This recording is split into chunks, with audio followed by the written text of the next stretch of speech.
One. Boys and girls, ladies and gentlemen, welcome to your favorite baseball podcast. We are Losses Above Replacement. I'm Splash, joined today by Mac and Alex. Alex, cue that intro.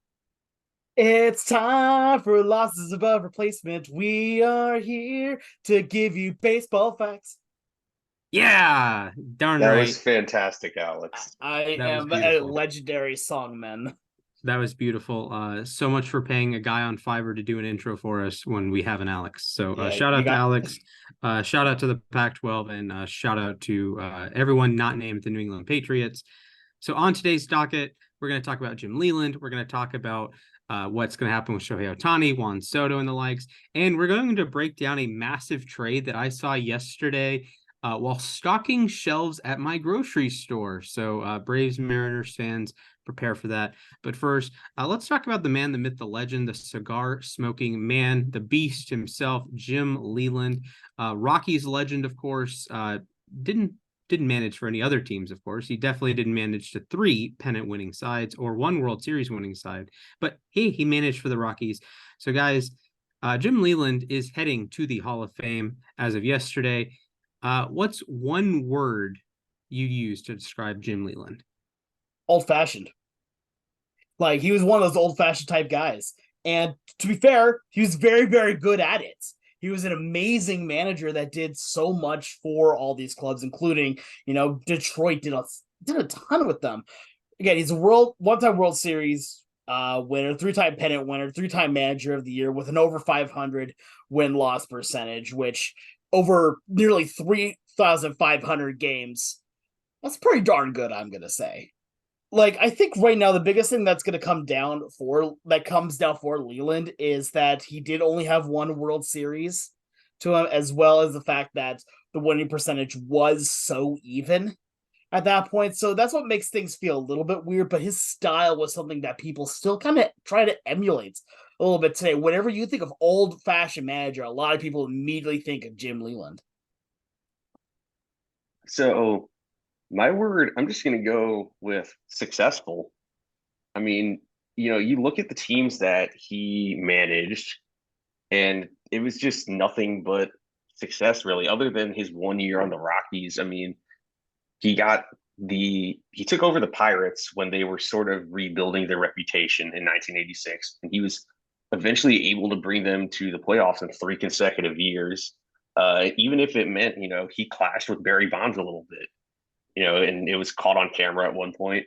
And then with the Marlins, the Marlins were a young franchise, and he took them to the World Series. He made them at the time the fastest team ever to win a World Series.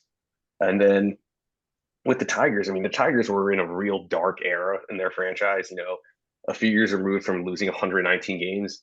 His first year as a manager, they make the World Series, and even after a brief lull, I'll say this, he only had 1 losing season in Detroit. He won the division in 2011, 2012, and 2013. He just had a ton of success, and he knew how to get the most out of his rosters. So I think Jim Leyland, I feel like he almost gets lost in the shuffle when it comes to all the great managers he had to compete against, like Joe Torre. But he's fully deserving of this honor. Yeah, and you look at the teams he managed, and the Pirates, after Leyland leaves in 96, took another 15, 16 years to be remotely good again, right? The Marlins, outside of the Island World Series they haven't been good. The Rockies aren't a historically successful franchise. And the Tigers, like Max said, just 3 years before Leyland came over, they lost 119 games and were one of the worst teams in the history of baseball. So, I know the winning percentage is not crazy. It's just a 506, and it's only 41 games over 500, and he was below 500 in 3 or 4 stops. But I mean, you win 3 divisions with Pittsburgh. You're like 2 games away from going to 3 different World Series, or 2 different World Series with Pittsburgh in 91 and 92. Go Braves, by the way. But I think he's a great manager, and I'm glad to see he's in the Hall of Fame. I wish Lou Piniella joined him, but that's a story for Agreed. another time. But sometimes you have to look at the context here, and the context of this fact is You go to 2 expansion teams, both 93 expansion teams. So he's the manager there in their first decade. I can understand not winning 100 games with them. Pittsburgh, on either side of Leyland's tenure, wasn't very good. And they win 95 plus games 3 times in a row. And they're, a game away from the World Series in both 91 and 92. And then with Detroit, you pull them from the ashes. You win 95 games in 06. You win 95 games in 11. You win 93 games in 13. And if it wasn't for the power of Beards, you have another World Series appearance in 2013. So, he's a guy that was eerily close to having 6 World Series appearances. And I think that's a Hall of Fame manager. Is he the best manager ever? Maybe not, but I want to throw it out there also that you were mentioning how the Pirates and the Marlins fell off after he left. I mean, look at what's happened to the Tigers since. I mean, they made the playoffs in 2014 and got swept. They have not won a single playoff game since Jim Leyland retired. And I think it speaks volumes about what he did for that team. And, they've only had 1 winning season, I guess 2 winning seasons since 2014. So, I mean, it's just, they were way different before he got there. They've been way different after. So, yeah, like I said, it speaks volumes about what he can do to a team. Mm-hmm. One thing I do want to kind of figure out with you guys, and this is something that's, I think is kind of inconsequential because it's not always his decision on it. And that is that when he was with the Tigers, he did get a lot of help from ownership, getting a lot of amazing players here, and yet didn't get the big one with them. Do you think that hurts his argument at all? I think this is the conversation we have with the Hall of Fame, just from a larger perspective. You can be a Hall of Famer, a player, manager, pioneer, whatever, without being the best. And I think that's okay, right? We're going to elect Adrian Beltre to the Hall of Fame this year. Is he the best third baseman of all time? Maybe not, but he's clearly a Hall of Famer, right? Or are we going to elect Carlos Beltran? Is he the best center fielder ever? No, but he's plenty good enough. And I think Jim Leyland falls into that same category, that he didn't happen to win a championship, or he just won the 1 championship with Florida, and he came close with Detroit, but both World Series appearances were dashed, and the late playoff losses in other seasons, you kind of look at those and say, well, Detroit was the better team. You have Scherzer and Verlander and Miggy and Prince and this great depth, but you got to give Leyland credit for getting those incredibly talented teams to reach a high level of potential. We see every year that these super teams, these big money teams, these teams loaded with all-stars, they collapse. They get broken up at the trade deadline. They're shipping Max Scherzer to Texas and Justin Verlander to Houston. Sorry, Mac. Or they're the Angels, right? So there's something to be said when you get a team in that situation, and they just ran into a buzzsaw known as the 2013 Red Sox, right?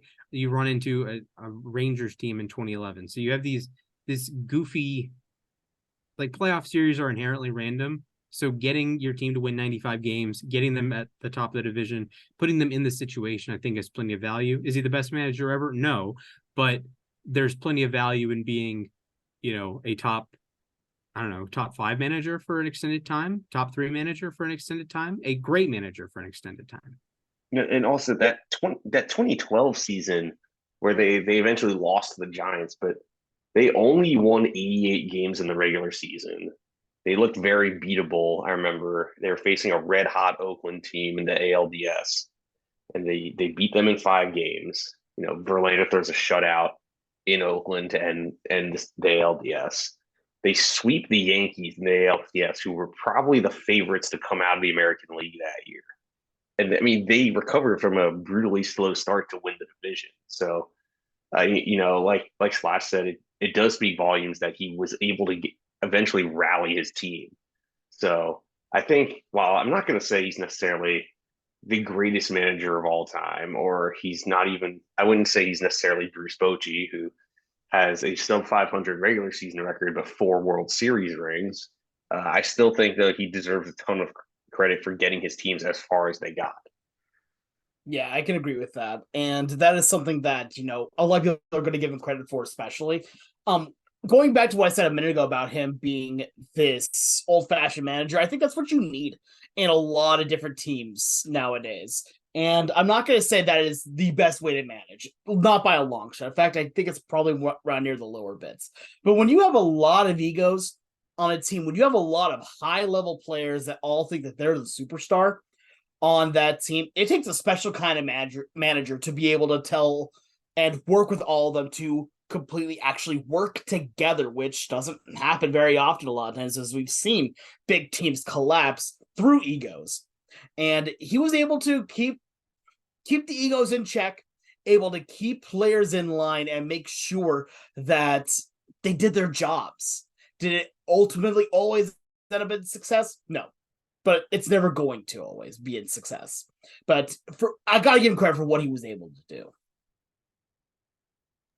Absolutely. So congratulations on a Hall of Fame career, Jim Leyland, Rockies legend, Marlins legend, Pirates legend, Tigers legend. So with that said, let's move on to a potential Braves legend, at least if you look at Braves Twitter in the last 24 hours. The Braves and Mariners made a trade. The centerpiece of the trade is former top prospect of the New York Mets, Jared Kelenic, looking to be the everyday left fielder for the Atlanta Braves, joined by Marco Gonzalez and Evan White. And the Mariners in this deal acquiring Jackson Kowar and Cole Phillips, a top 10 prospect from the Braves organization. So, of course, we have a Mariners fan and a Braves fan here. So instead of going to them for analysis, Mac, let's start with you as the original member of the Kelenic hype train. Yeah, so first of all, I want to say that the Mets won that trade. I'm just going to say it now. Or sorry, Brody Van Wagenen did.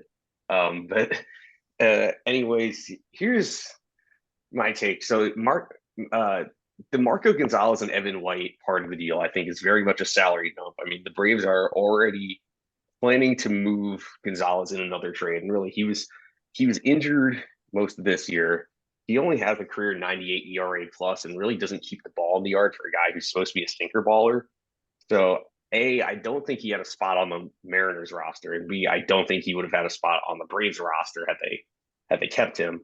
And then White, I mean, I really don't know what White's situation is going to be in Atlanta because they have Matt Olson at first base and he's on that contract. So the Mariners, if I'm not mistaken, cleared about 25 million off their books in this deal. So here's the deal with Kelenic is that yes, he took a step forward this year, but really he struggled badly from about May 1st on. I saw he had a sub 600 OPS from that point on, and he still strikes out a really high rate, over 30, almost 32%. His StatCast numbers honestly aren't all that encouraging, especially only a 435 expected slugging, only a 321 weighted on base percentage, only a 333 xWOBA. As a Mets fan, my biggest concern is that Jared Kelenic is in the NL East now. I've seen this movie so many times before. Even this past year when the Mets played the Orioles for a weekend and James McCann tore them up, Jared Kelenic is going to torment the Mets now. And this is the one reason I'm worried about this deal as a Mets fan, is that they're going to have to face Kelenic a dozen times for the next few years. And I feel like he's probably going to turn into primary bonds against them. So that's my bit of analysis. I actually think the Mariners got a decent return. I think Kolar is an intriguing arm. He's a former first-round pick, throws hard.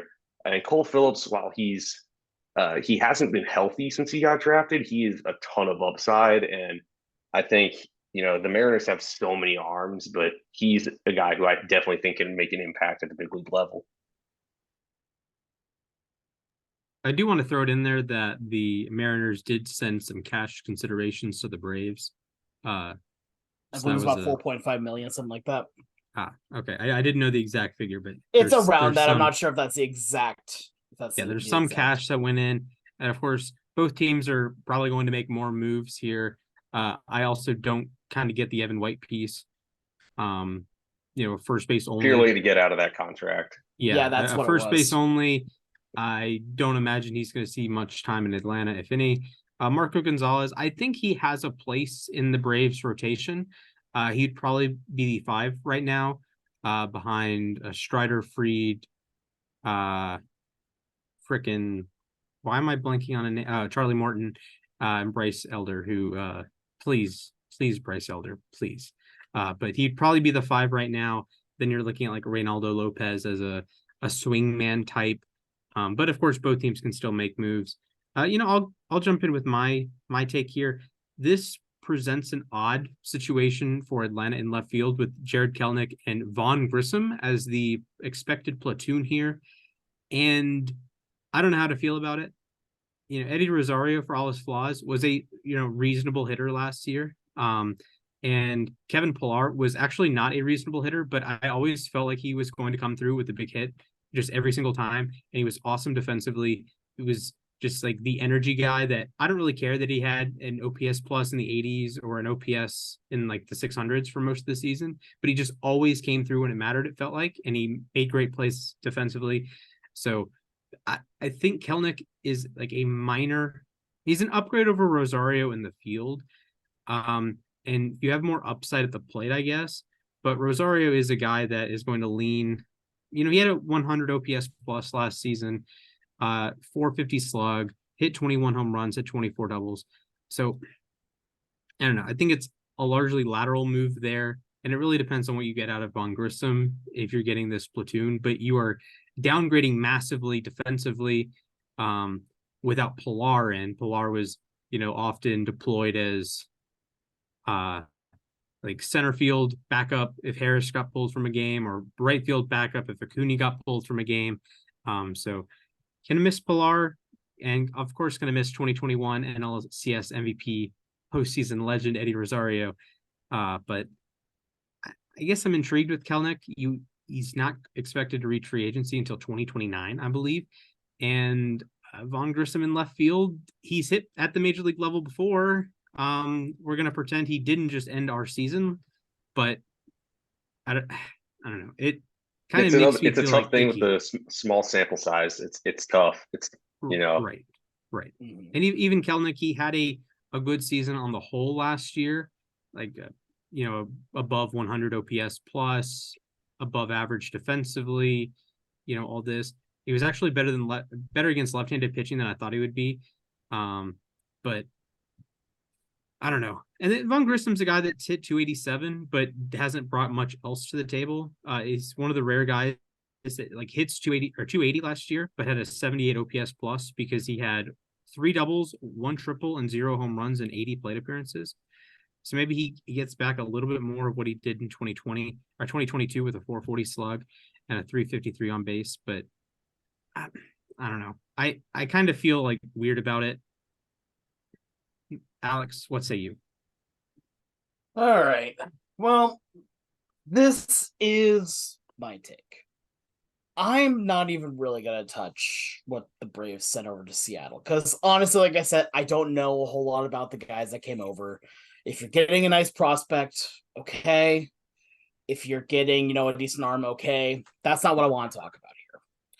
What I'm talking about is what you gave away and what it means. So I like this trade for Seattle up until Kelenic. Getting rid of Marco Gonzalez, as much as I like that he's a great clubhouse presence, he is an amazing leader on that team. He's not making the rotation. I mean, no disrespect to legend Marco Gonzalez, but when you have a rotation that includes guys like Luis Castillo, Logan Gilbert, George Kirby, and these other young guys as well, then it's going to be really hard to even try to compete for a spot, not to mention with Robbie Ray coming back as well. Where a lot of this starts to get a little bit weird for me is that there is... I've seen this story before, and that's why I'm scared. That's why I'm nervous. Because we've seen a lot of times where this team, specifically the Mariners, will sell off a lot of pieces, say we're going to add back more, and then don't. And then just stand pat. Seattle cannot do that right now. At this point right now, from all the releases and all that have happened so far, you are now missing 2 outfielders, a second baseman, a third baseman, and a DH. how are you going to fill all that?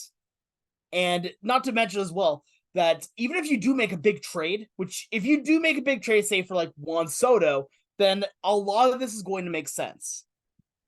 But if you don't, there's going to be an issue. I will say there was a little bit of hope that did come to me with this. Because as much as I liked Evan White's first year with Seattle, minus the batting, his contract was an albatross. He signed a massive deal while in the minor leagues, and that locked him up for several years at a pretty high pay rates, thinking that, all right, we're going to spend a good bit more money on you now, so we don't have to pay you as much later. And it didn't work out. It did. He kept getting injured, kept breaking his hip. You know what? It happens. So glad you're able to get that money off of your payroll, as well as Marco Gonzalez. You need to add on with this, though. That is what is going to be the decider of everything this offseason. If you do not add on, if you do not improve the team, because right now, the moves that you have done right now, you have only lost a large amount of starters, a large amount of players, and I'm not seeing how it's all going to be filled in. I'm not expecting, what was his name? The new third baseman that Seattle got. Luis Urias? Yeah, thank you, Urias.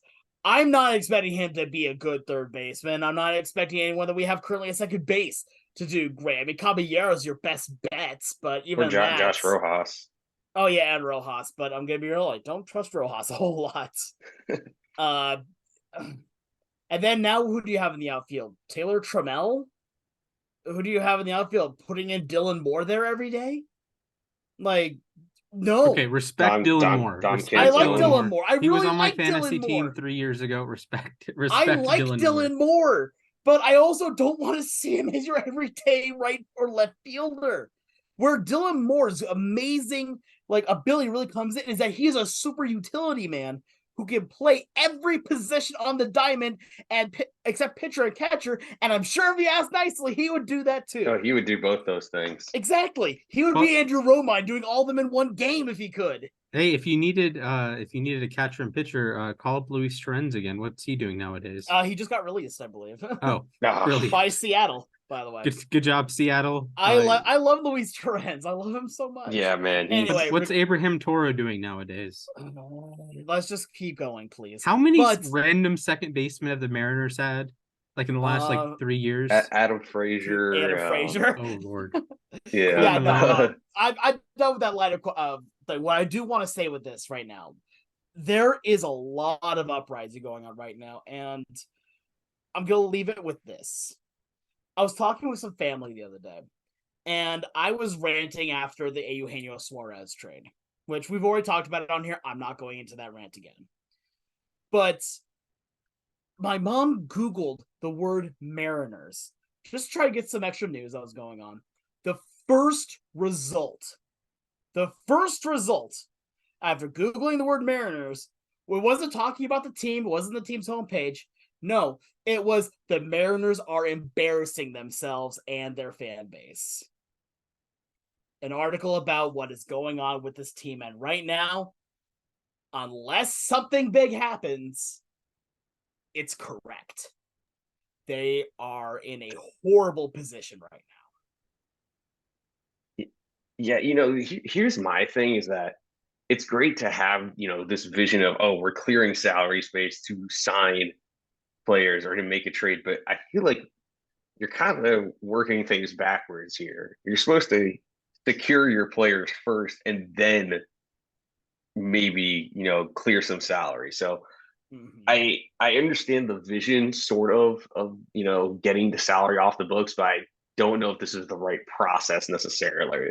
The other thing I want to point out is how crazily different Seattle and New York are, because if Jared Kelenic was in New York, the fan base would be begging to trade him after he underperformed those first 2 years. And look, I'm going to point to something that David Stern said today, which is that he is confident in Brett Beatty and Mark Vientos and Ronnie Mauricio to play third base next year. And the reaction from the fan base is that they want to give up on all three of them already. So I just want to point out how it's insane how different our two fan bases are, because Mariners fans are clearly not happy that they just traded Kelenic, while Mets fans, if they saw how badly he struggled and he played in New York, they would have been begging to trade him after like a week in the majors. There was a lot of talk of Seattle trying to trade Kelenic and the fans wanting Kelenic gone too. But at the same time, right now, Seattle's looking for any level of stability. Like, think about it this way, right? When you are just like in regular life, if you get hit with something hard, like let's say the Eugenio Suarez trade, just in for the Mariners' sake, right?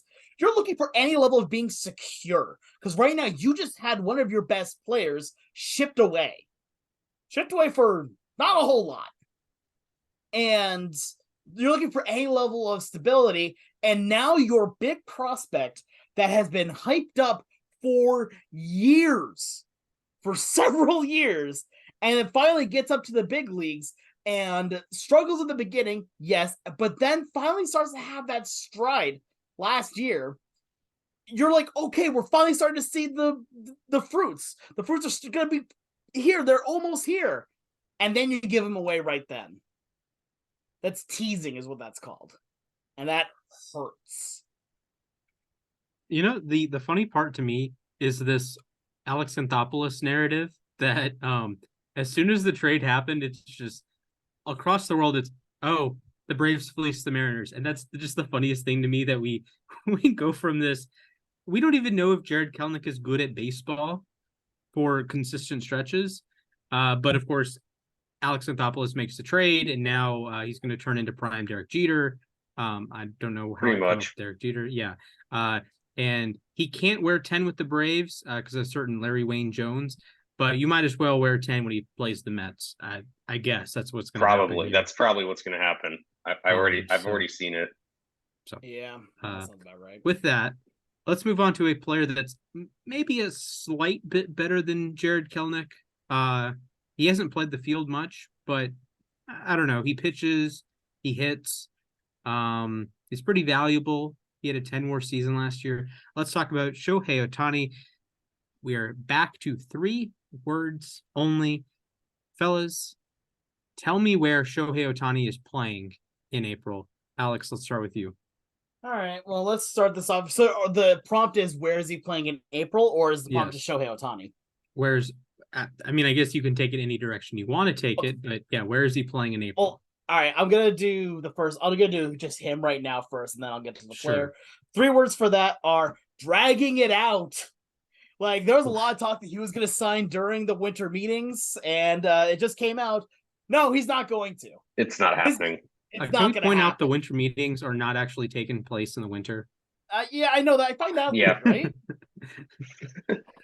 And spring training starts in the winter. Yeah, look, baseball's weird. Anyway, like, I understand why he could be dragging us out a little bit, but you know what? Honestly, it gives me a little more hope. The fact, the more and more he drags it out, because other teams can start getting into this. Other teams can start figuring out, which will lead me to where does he play in? It's like, play in April. My 3 words only. I'm still on this damn train. Come to Seattle. The chant was there. I know it has been said that that the team is out on him. The team is freeing up a ton of cap.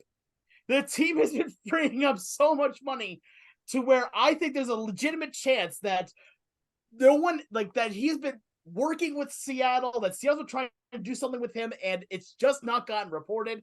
Let me dream, okay?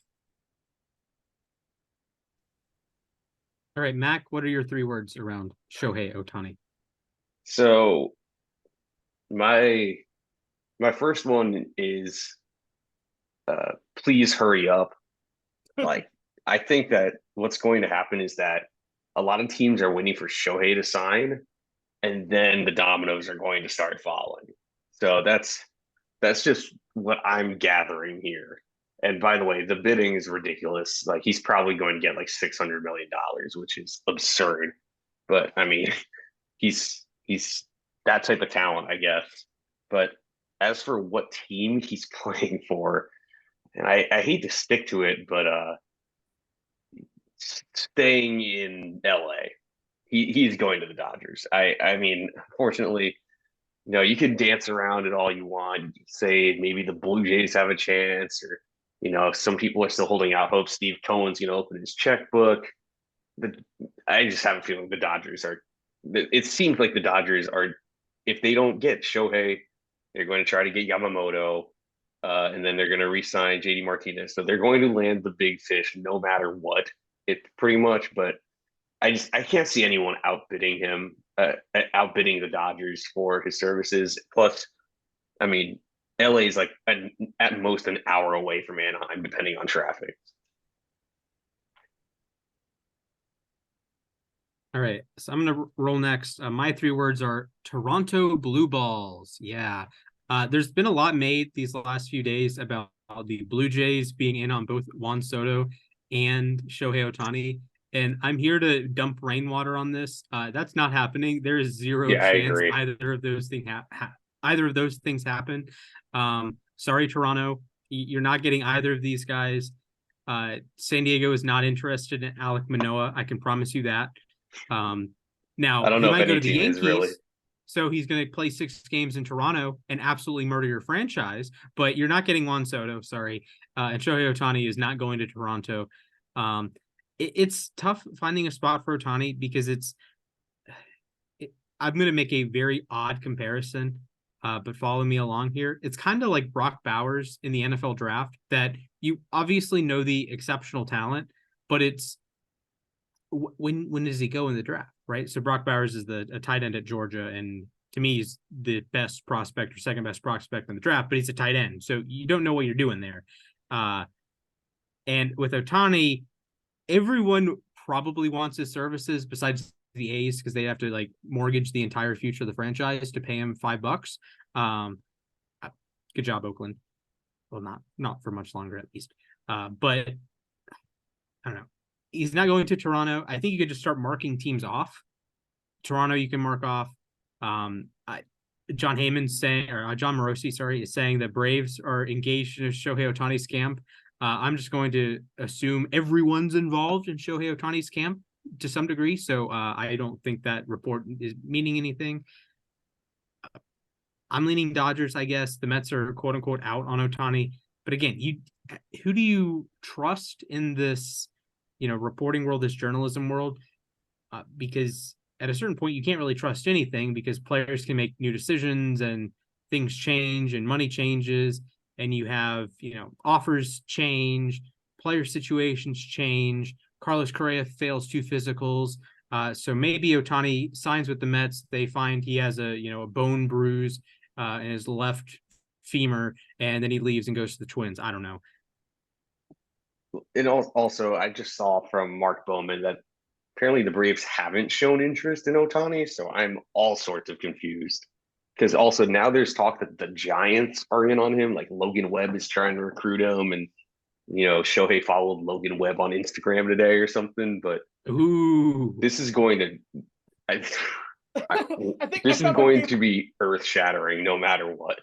I found my favorite one of those tweets earlier today where Jose Caballero followed Shohei Ohtani, and so everyone's freaking out saying he's coming to Seattle, boys. Yes, shocker. Shohei Ohtani follows a guy that finished top 3 in NL Cy Young voting this year. Oh no! I do want to throw it out there. At least according to Fox Sports, the Dodgers are the favorite at plus 115. The Cubs are second at plus 350. The Rangers are third at plus 650. Imagine that lineup. That would be. Apparently, the Rangers dropped out though. That would be absolute fill. I don't know when this article was updated Saturday, so who knows? The Cubs are odd to me. You have this Seiya Suzuki factor, and then Chicago's a huge city, but I don't know. I don't see it with Chicago. I honestly don't see it with any team, but of course he's going to have to go to one. So it's kind of NBA draft lottery that you don't expect any individual team to win it, but one team has to win it. Blue Jays are 4th. Then Mets are 5th, Giants 6th, Yankees 7, Red Sox 8, Mariners, Phillies, Angels tied for 9. That feels low. Yeah, I agree. The Red Sox, decent spot there. They also have a reputation with Japanese baseball players. Like you'd figure they'd be higher up. So does Seattle. Yeah, so does San Seattle. Diego 25 to 1. Any other team is 25 to 1. I don't know. I think you're right, Mac. It's probably Dodgers. Like, I would say they have a better than 50% chance to get him, but I think he'd be fascinating in Texas. Please no. I Please no. No Texas team needs to have Shohei Ohtani. Just please, for the love of everything, please no. I honestly think he's going to go not to the happening. Savannah Bananas and bring them. True. I was thinking he was going to the Macon Bacon. I thought it was the What about Portland the- Pickles. Yeah. What about the is it the Charlotte? Oh frick! Is it Charlotte Peacocks? It's the With the it's Fayetteville Woodpeckers. No, it's the Turkey somethings. Okay, this is gonna frustrate me. It's like the Carolina Turkey. It's like in the same vein as the Portland Pickles and the Savannah Bananas, and it's just like a fun team. The Carolina Turkey somethings. I sound like an idiot right now. So we're going to move on. The Disco Turkeys. Yeah, the Disco Turkeys. That's right. Okay. That's fun. So Shohei Ohtani is taking his talents to the Carolina Disco Turkeys. So speaking of talent, let's talk about one guy who was compared to Ted Williams once, and one guy who won a World Series. He's young. He walks a lot. Yankees fans don't want to trade Michael King for him. That's Juan Soto. So, fellas, the Juan Soto trade package is getting to be a mammoth proposition. Allegedly, the Padres want 7 players from the New York Yankees. They want four guys, 2 prospects, and a pitcher, something along those lines. So, Mac, tell me what your expectations are for the Juan Soto package. This is pretty easy. Way too much. I'll just say it. I can't see Soto taking an extension from any team, really. So whatever team gets them is basically paying for a rental, and they're going to give up so much money for someone who not money necessarily, but they're going to be giving so much of their prospect capital and from their major league roster that it's going to be probably too much for a guy who might not be on your team past 2024. So I think, just looking at their ask for the Yankees, asking for Drew Thorpe and Michael King and Clark Schmidt and 4 other prospects probably. I think it's ridiculous. I think either AJ Preller is using the Yankees for leverage, or he's just being unrealistic right now, because I think Soto will likely test free agency no matter what. So my 3 words, actually very similar to Max here, are way too expensive. Like, that's exactly my thought process too here, is that hearing about everything that's been going on, I also wanted to make my 3 words lol 7 players. But at this point, like, yes, is he worth it? Yes, he is, but not for 1 year of Juan Soto. And that's for 6 years of Juan Soto would you pay that kind of price tag for. Like, the only way how you make this deal happen is if you've already basically agreed on an extension with Juan Soto after the trade has been accepted, or before the trade has been accepted, that just not published yet. Like, we're talking, I remember back at the trade deadline this year, we're talking about the potential of Shohei Ohtani getting moved, right? And we had the same argument there. The package that would need to be made in order to bring Shohei Ohtani to any other team basically included having your number 1 guy, a number 1 prospect, and more. And we all just kind of agreed it's not going to happen. And I said the only way that it does happen is if you've already also made an agreement to sign him and to make a full-on extension with it, because otherwise you're paying a king's ransom for 1 year of the kingdom. It doesn't work out that way. It doesn't work out for your team at all. You're mortgaging the entire future on a gamble, on one gamble. And with how free agency has treated a lot of players and is about to treat Shohei Ohtani, that looks pretty tempting if you are Juan Soto. So I think what you're doing right now is, if you're Soto, you aren't going to sign even if you are traded for, you're probably not going to sign. And that, unless it is to your dream team. And then at that point, if that becomes the case, no team would want to trade for him at that price tag. And reminder that he turned down $440 million from the Nationals before he got dealt. So you already know his asking price for his next contract is going to be insanely high. I'll say might this. approach 500 million. I agree with you, but at the same time, I also think that was also just more a bit of him wanting to get out of Washington. And it was a 15-year deal. That too. Yeah. So under 30 million annually. Yeah. So no, I think that was just more of, it's not, yes, the asking price is going to be extremely high, but at the same time, like, he just didn't want to play in Washington, and he wanted to make what he knew he was going to be worth. And at less than 30 million for a guy who is arguably the best pure hitter in the sport right now, probably, you're giving him over 30. I'm going to go in a slightly different direction. My 3 words for the Juan Soto trade package: totally worth it. Whoa. And here's why. You are getting, through 3,000 plate appearances, one of the top 25 hitters in the history of the sport.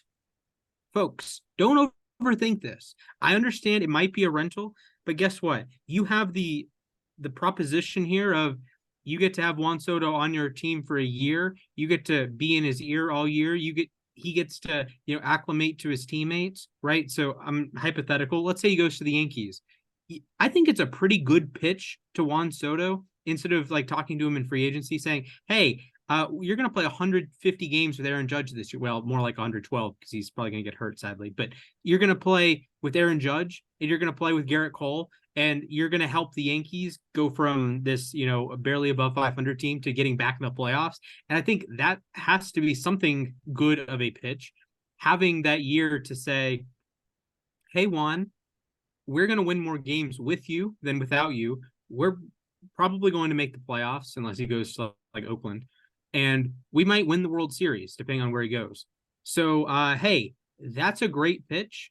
And if you are, and I know you're going to, run through your prospect pool, and that's annoying and whatnot, but you are getting a guy who is 27th in the history of baseball in OPS. You're getting a guy who is top 20 in the history of baseball in on-base percentage, a career 524 slugging percentage, a guy who played 162 games last year, a guy who's walked 130 or more times each of the last 3 seasons, a guy with a 157 career OPS plus. Like, that's better than Hank Aaron. What are we doing here? You get the historically great player. You get the modern day equivalent of Ted Williams. I understand it's going to be a lot, and it's 1 year, and it could be a rental, and it could backfire. But he is as good of a player as there is in Major League Baseball. He's coming off of a quote-unquote down season, and he had a 158 OPS plus, and that was like the 30th percentile if you look at like Fangraphs projections. He's that good. He's him. He is a World Series champion. He is a guy that's going to receive MVP votes for you. He might even win the darn MVP. The Yankees, get over it. Michael King, get over it. Like, just send what you need to send to get Juan Soto. He's going to hit 75 home runs. Here's the thing, though, is that I don't think the Yankees are just Juan Soto away from being a World Series team like they expect every year. This That's the thing. True, but they are the Yankees. The brand, I think, matters. It's just here. that Judge and Soto occupy 2 spots in the lineup. There are, unfortunately, 7 other spots in the lineup and a bunch of question marks. So is it worth going for one player? I know the Padres are trying to get them to take Trent Grisham in the deal, but I don't know how much Trent Grisham can help the Yankees. So they would still have a lot of work to do. Would he be their starting center fielder? Oh. Unless they sign Kiermaier. They're big on Kiermaier, I guess. I guess he would be their starting center fielder, though. So one thing I do want to say to you, Splash, here is I think I need to go back to listen to some of the old podcasts here, because I have a memory here of I had used your exact same argument right there, talking about why a team should make a trade for Shohei Ohtani. And you said that that was a bad idea. And now you're saying the same thing for Juan Soto. And I think personally that Shohei Ohtani is a more valuable player than Juan Soto. Okay, I have a fundamentally different perspective on Soto and Ohtani. I think one of these players is a winner, and your team gets better, and your culture gets better, and you can win a championship with that player. And the other player is too big for the franchise. I've said it before. It was one so of my. Disagree with you. I know it was one of my my time to myself or whatever we call it. Great podcasting, by the way, but I said it that if the Braves were interested in Shohei Ohtani, I don't like that. I don't want a guy coming in to disrupt the culture and be bigger than the team, be bigger than the organization. And I think Juan Soto can come in and fit your culture. He is a winner. He is a proven playoff commodity. He, at 19, was hitting cleanup in the World Series. That's a Miguel Cabrera, Evan Carter, and Ty Cobb, I think. It was either Ty Cobb or Mickey Mantle. Yeah, I'm pretty sure, yeah. But I get it, and I understand Ohtani, the pitching, and he's more valuable from a WAR aspect, and he's going to win MVP, even as a DH potentially.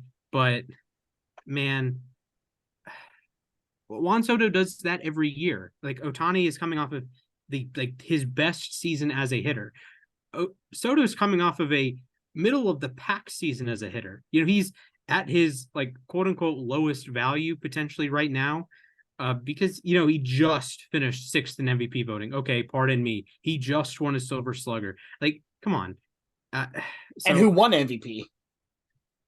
Well, yes, I understand. But there's, to me, a larger aspect here. Soto's going to be cheaper than Ohtani.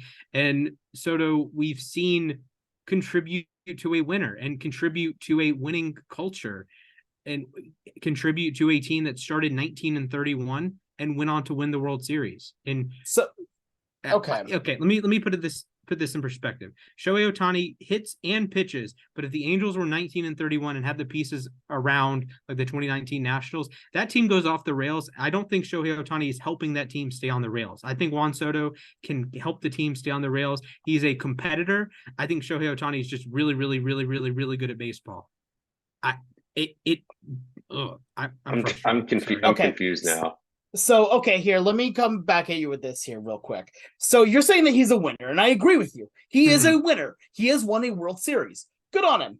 Yes. It takes them more than one player to win a World Series. Absolutely. And if you want to talk the 2019 Nationals were stacked. If you want to talk about records, when you're there, let's see here. When did he join the Padres again?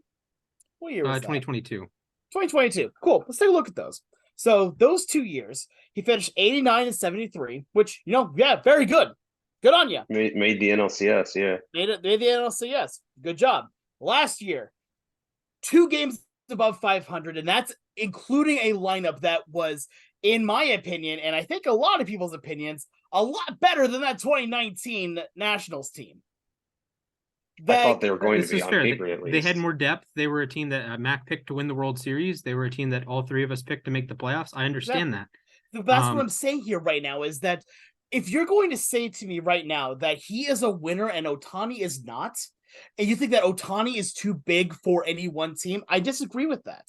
I think that Ohtani is going to fit in with any team that he needs to. And right now, you take a look, I think that if you do put Ohtani in that 2019 Nationals team, I think he may be able to do the same thing because baseball is a team sport. It's not a one-man game. I agree with you there. It's tough with the press that comes out about Ohtani, the stuff at the end of the Angels tenure. I don't know if that's, you know, the real thing. For all I know, it could be like smoke and mirrors, the Angels trying to distance themselves from Ohtani, vice versa. But there's just something rubs me the wrong way. To be fair, the Angels were also an absolute mess this year. This is true. Yeah. This is true. I can't blame him if he kind of wants to, you know, I mean, geez, I could go on for days about how, you know, the Angels go all in and then they completely fall apart and then they, for some reason, place all their players on waivers. It's like the Angels were such a dysfunctional mess that I can't really blame Ohtani if he Yeah. wanted to sort of distance I'm not himself. blaming That's the Ohtani thing. there. I don't know. I think there's and there is a difference that the Ohtani, if you traded for him mid-season, it was just half a season, while Soto you get the full season. I will say that. But I don't know. I know I'm off on an island here, but I think the Ohtani stuff, there's something goofy, there's something fishy, there's something that gets to me. And with Soto, I know he's going to be 130 walks. He's going to hit 30 home runs. He's going to hit, 25 or 30 doubles. He's going to have a 900 OPS depending on the ballpark he goes to.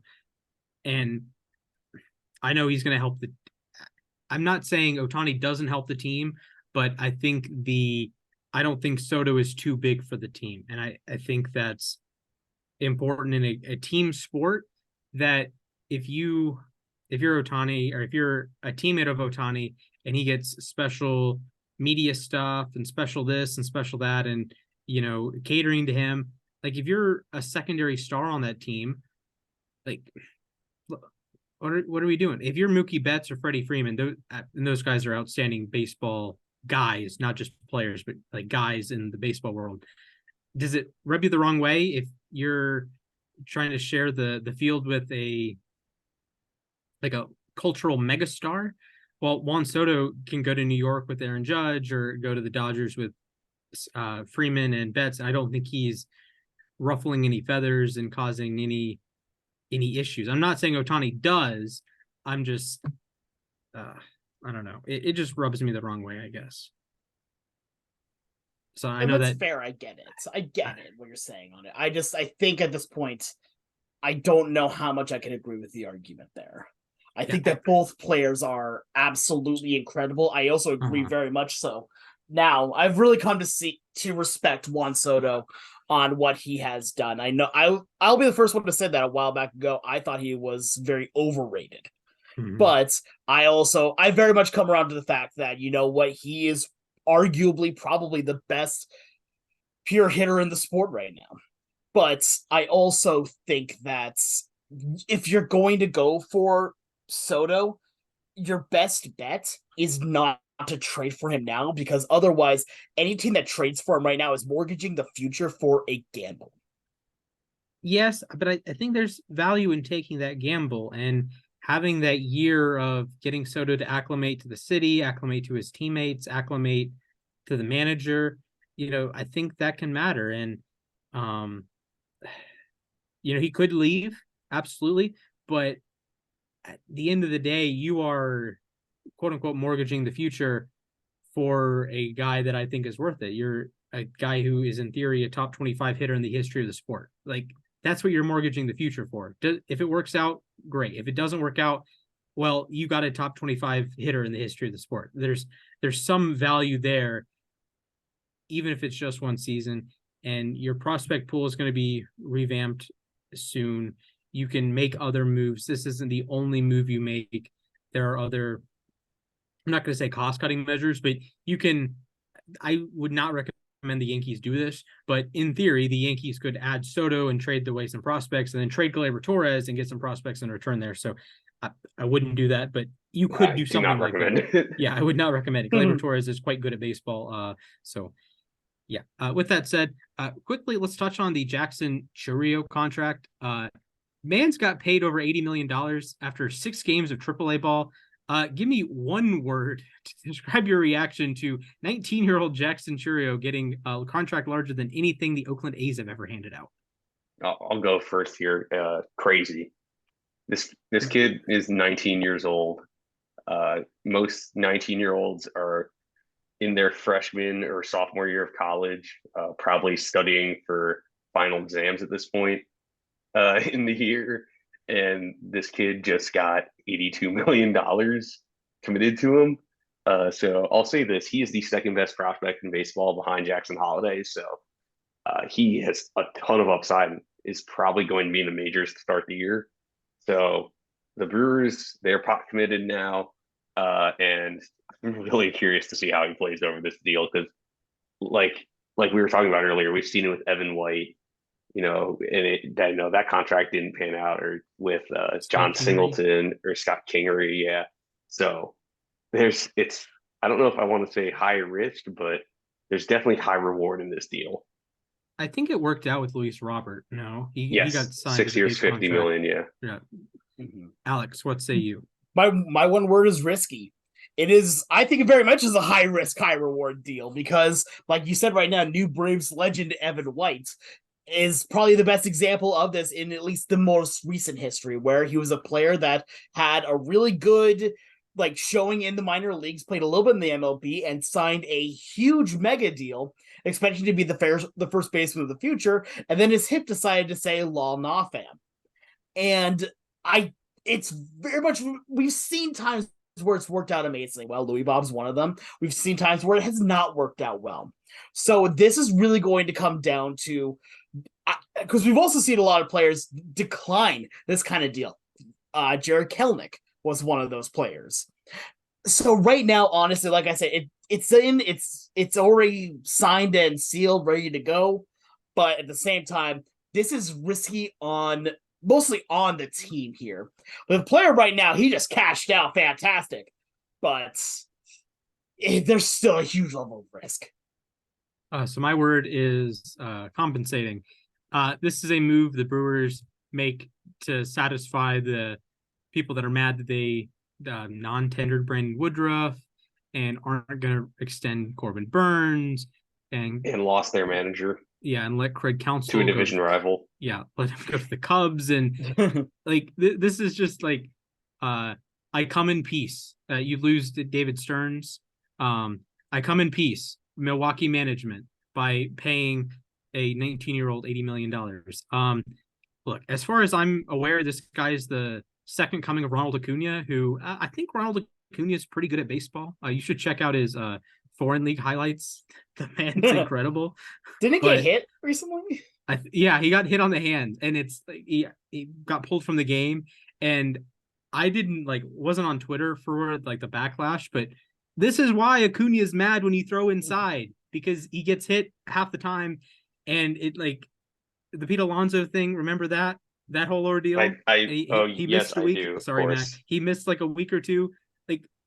If you're a player, why do you want to get hit on the hands? Right? I know that's how you attack Acuna allegedly, but there has to be some frustration there, and he gets hit. But anyways, I think Jackson Churia, I think the contract, it's a smart play, and with the money coming into baseball, even if it doesn't work out, I don't think obviously it would end up being a bad deal if it doesn't work out, of course, but I don't think it's cataclysmic. Right. If it doesn't work out, okay, great. You're paying a guy $10 million to be mid, or $10 million to be a quadruple A level player. There are worse players to give money to in baseball. So bet on the talent, bet on the young guy, bet on Acuna 2.0, I guess. Is Julio Acuna 2.0 and then Churio is Acuna 3.0? I think Julio's going to be better than Acuna. That's okay. That one I want to disagree with, but Julio plays center and Michael Harris plays center for Atlanta, so maybe, but who knows? All right. I mean, two great players anyway. Yeah, yes. I mean, it doesn't matter. You're still getting an amazing. Yeah, you're player. getting listen. Acuna can still play center, but you have Michael Harris, better range. I think. Yeah, man, he's everything I wish Christian Pache was. Phillies legend. Anyways, Alex, I heard through the grapevine that you have trivia. Can you confirm or deny? I can confirm that I do not have trivia. No, I'm kidding. Yes, I have trivia. Okay, so. I will hand over the hosting reins to you. Sorry to the listeners for the dip in podcast quality. I'm kidding. It'll actually improve because I'm not talking. That's really sad. Don't say that again, please. Anyway, hello everyone. It's time for trivia, and we're going to do things a little bit differently. We're going to go back to a form that I brought up a while ago here. And what I mean by that is that we're going to do a trivia category where the two contestants will not be able to hear each other's answers. They are going to do this separately. Here, one is going to be on mic, one is not going to be. And they're both going to answer the same thing, and whoever gets the best answer will win on this. The best answer, or I should say the best score. So, I'm only going to give you a category here, and then we're going to flip to decide who goes first. The category is lineups. Oh boy. Lineups is the category. So I'm going to flip a coin. Splash, I want you to call it heads or tails. Heads. It is tails. All Of right, course Mac, it is. would you like to go first or would you like to go second? I'm actually going to defer here. They're going to defer. I'll go Okay, so I'm second. going to need Hey, Bill you to Belichick. I'm going to need you to go ahead and mute your microphone and mute your sound as well. Give me a thumbs up once you're good. Okay. All right, make sure you can't hear anything. He's not responding, so we're good to go there. All right. So, Splash, I'm salty Hi, right Alex. now. I have been salty for a I'm while. almost so salty, pal. Yep, same. But because I am salty, I'm subjecting you guys to it. I found something kind of interesting today. That I took a look at the 2023 Seattle Mariner opening day lineup. I want you to tell me what that lineup was, because there's a lot of players that aren't there anymore. Okay. So you don't have great. to give me the exact order. I mostly just need positions. Okay. And for this one as well, I'm looking for 10, which includes all the fielders and the DH. That includes the pitcher as well. Okay. So if I get the right player, wrong position, how is that scored? That's fine. Yeah, I'll give it. If you give me the right player, then you're fine. So okay. Now I got to remember. I hate teams that platoon, because, like, say the Braves started Marcell Ozuna in left field one game early in Washington because they were playing a left-handed hitter or a left-handed pitcher, and you didn't have Eddie Rosario in the lineup. But regardless, so Seattle, catcher Cal Raleigh, first base, I'm blanking on his name. We're gonna come back to first base. Second base, Brewers legend Colton Wong.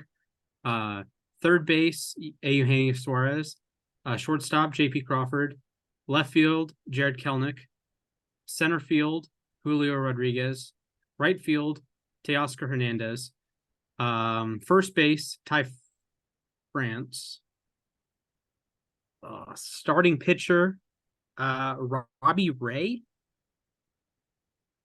And designated hitter.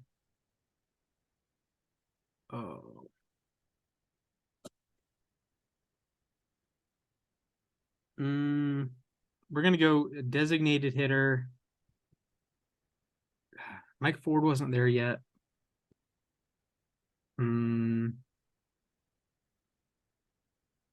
Designated hitter.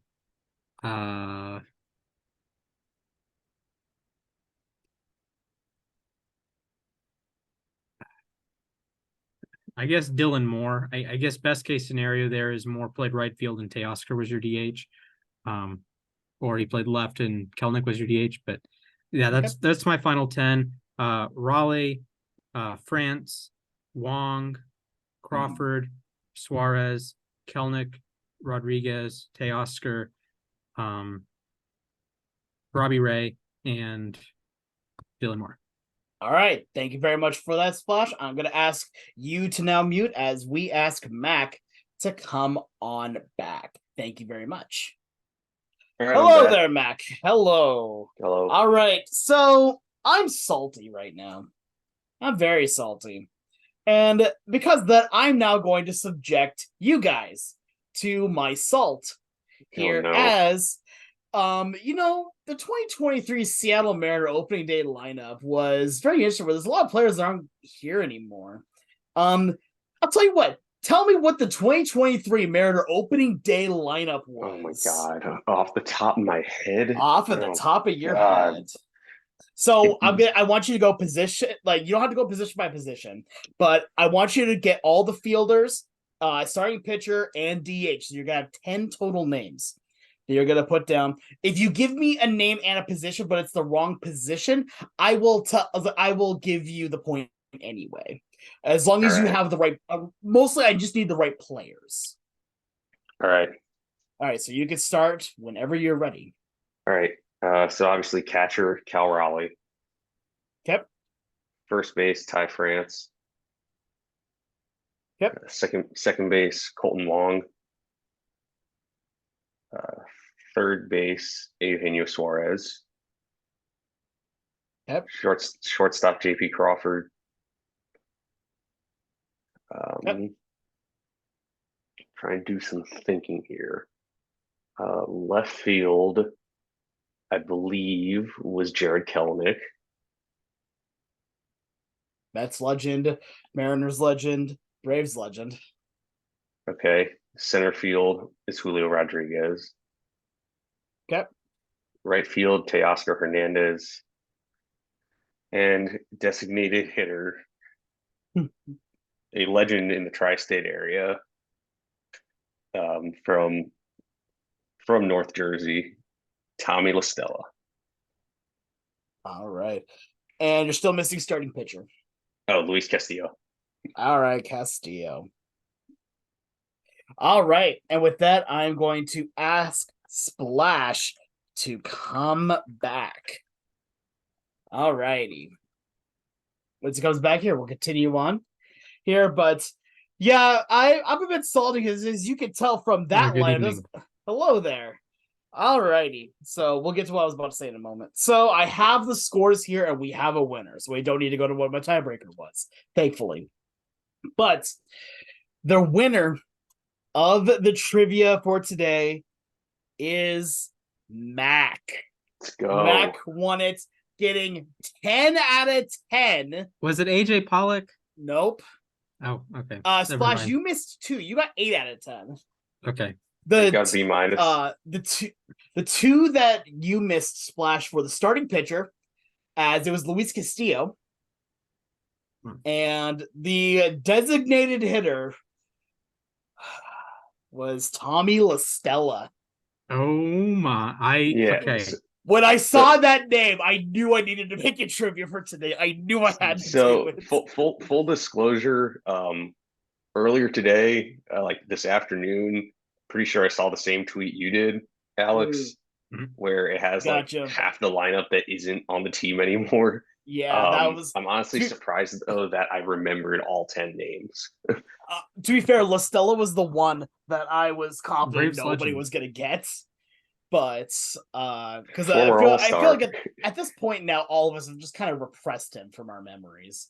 Well, the thing is that he's like I said, he's kind of local for me. Gotcha. Literally like across the river. Went to the same middle school that some of my friends went to.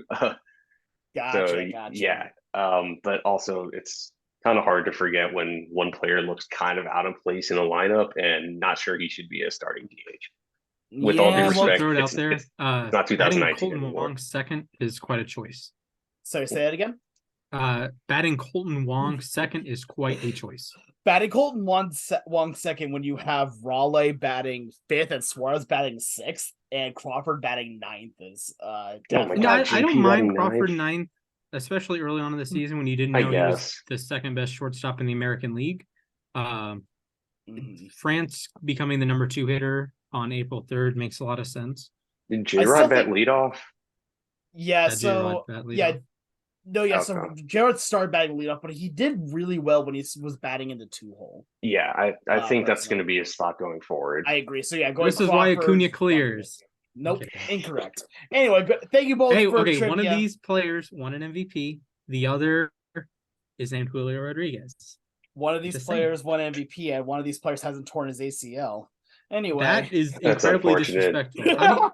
But then again, if you're gonna bash Acuna, how are you then trying to elevate Julio over him? But we live in a world that Acuna won an MVP despite tearing an ACL, but J-Rod has not torn an ACL and has not won an MVP. What are we doing here? The reigning MVP was injured the whole year. I'm just having fun with you. Anyway. All right. Also, prayers up to Trevor Lawrence. True. Oh God, yeah. Anyway, thank you so much for letting me do trivia here today. Mac, again, congratulations. Thank you. Splash, I hand it back to you. Hello, friends. Jim Nance, Phil Sims here. One of my favorite things Jim Nance does is talk to the audience. He had a pretty touching tribute after the national championship game. UConn, go Huskies. So we're going to do our little tributes today. We call them moment to ourselves. Would any of you like to go first? If not, I would like to go first. Go for it, man. Okay. Go on ahead. So I'm going to count myself down. 3, 2, 1. Rest in peace to the Pac-12, man. As an alum of a Pac-12 school, and Alex can testify, although Alex, without being disrespectful, was it Pac-12 when you were there or still Pac-10? Pac-12, yeah. Okay. Man, I was tearing up after the last game on the Pac-12 network. They aired a tribute to the Pac-12, and you have all of these great moments from the schools. You have Washington winning the national championship. You have Arizona, Arizona State, USC, UCLA, Colorado, Utah, Stanford, Cal, Washington State, Oregon State, and there's a picture of the Oregon Duck and the Oregon State Beaver, kind of like the bro pose, like the arms around each other and just like staring off in the distance. So that made me really sad, man. And Friday night after the Washington Oregon game, you had all the mascots in the corner together taking pictures, and that's just, man, I understand college football is about the money and not about the athletes and not about any other sports. I get it. And it's going to be helpful for evaluating quarterbacks because Caleb Williams is going to have to play against Iowa now, or in theory against Iowa, instead of getting to play Arizona State. Bear down, go Cats, by the way. But man, it sucks that the sport I really liked as a kid, and a sport that I invested all of the hours in playing NCAA football and the Road to Glory and Dynasty and winning national championships with Old Dominion, right? And it's just kind of, it's not the same anymore. At least this year, Georgia's not going to win the national championship, but it's not going to be the same when you have a 9 a.m. Pacific kickoff for UCLA Rutgers next year. Man, I get it. College football is a business, and you have to make smart financial decisions, and you're going to get expanded playoff, and it helps out, I guess, but it just sucks that you're not going to have Oregon State playing. It sucks that you're not going to have Washington State playing. Arizona State sticks around, but these other matchups, these other rivalry games, they're gone. Like, when's the next time Oregon and Oregon State are going to play? They are in the same bloody state. Same with Washington State. And I think you lose a lot of what makes college football special when you try to sterilize it and you try to get these 16-team conferences and you put everyone together and, we're going to do these pods like the Big 12 is trying to do. And I just wish it was, I guess you can expand the playoff, whatever, but I'm going to miss the Pac-12, man.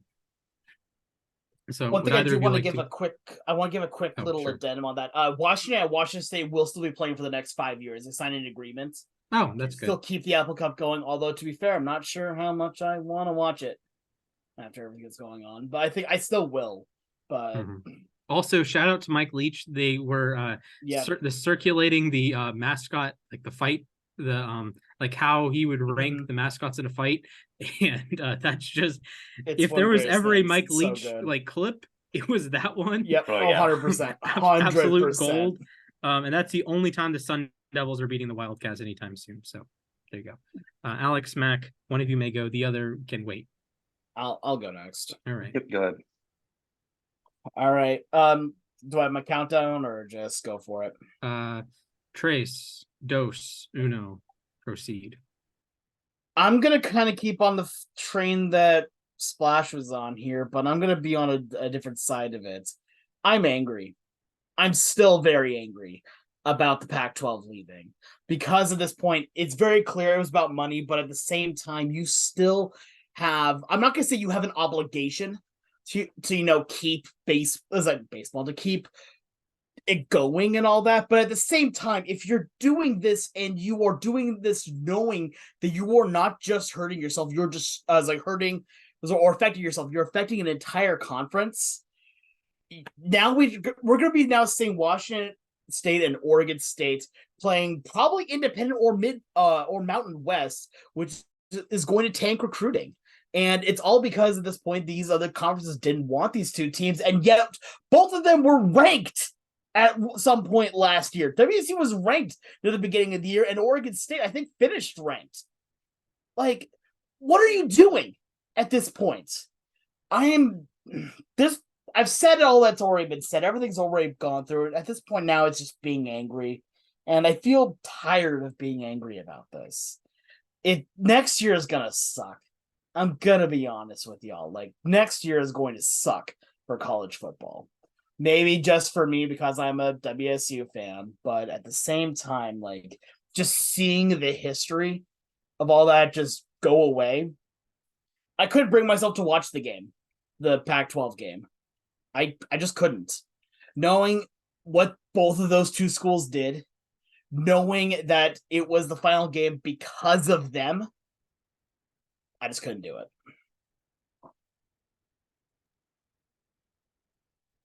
Yeah, that one hurt. I didn't realize that, but also Arizona would have won the Pac-12 South, but the Pac-12 did away with divisions, so that sucks.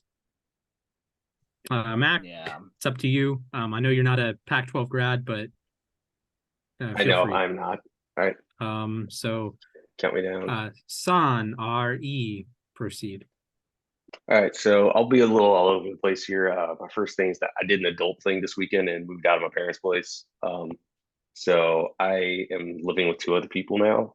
So yeah, that was obviously kind of a big moment in my life. But I was going to talk a little bit about college football too, which is Syracuse has a new head coach. I'm really excited about Fran Brown. It's just awesome seeing that 5-star football recruits want to come to Syracuse now. But I also am thinking about next year too, sort of what you guys said, that we're going to have teams from California coming all the way up to Syracuse to play football games in the future, which is going to be a rude awakening for them, coming from sunny California to freezing cold Syracuse, where there's snow on the ground starting November 1st until probably about May 1st. So yeah, I'm confused as heck. I'm looking forward to Syracuse progressing. It's been kind of frustrating watching a team go 500 every year or worse than 500. But also, I'm all sorts of confused as to why SMU, granted they're in Texas, why SMU, Cal, and Stanford are now in the Atlantic Coast Conference. Granted, Syracuse should not be in the ACC either. So honestly, at this point, what do conferences even mean? That's my parting thought. Yeah. Okay, I will say we should have promotion relegation in college football. I think that makes it fun. That'd be cool. Interesting. At least, Arizona's 9-3 season would have been in the Mountain West instead of the Pac-12 because they've been horrible the last couple of years. But I digress. That'd be fun. I wish that was something you could do in the next college football game that comes out. I'm really excited for that. But you know what else I'm excited for? The future of this podcast. So to help us out, can you drop a 5-star review? Tell us what you like. Tell us what you don't like. Tell us, like, Ryan, you suck. That's fine. I'm open to that. You can follow us at LAR_baseball on the Bird app, also known as X. Thank you, Elon Musk, I guess. You can follow Alex at the Sports Guy 242. You can follow Mac at Mathias_A_K. Try to spell Mathias right. I always spell it the wrong way every single time without fail. It's like the USB Unreal, port. man. Yeah. Even when I spell it right, it doesn't pop up when I'm trying to tag you on Twitter. So like Twitter's like screwing with me too. You can follow me at Mr. Splashman19. And if you have a will to continue living, good for you. I hope you succeed in your life. So with that said, thank you guys for listening. Alex, roll the outro. Alex, Splash, and Mac talking sports at the end of the day. That is the best way to play. Yeah.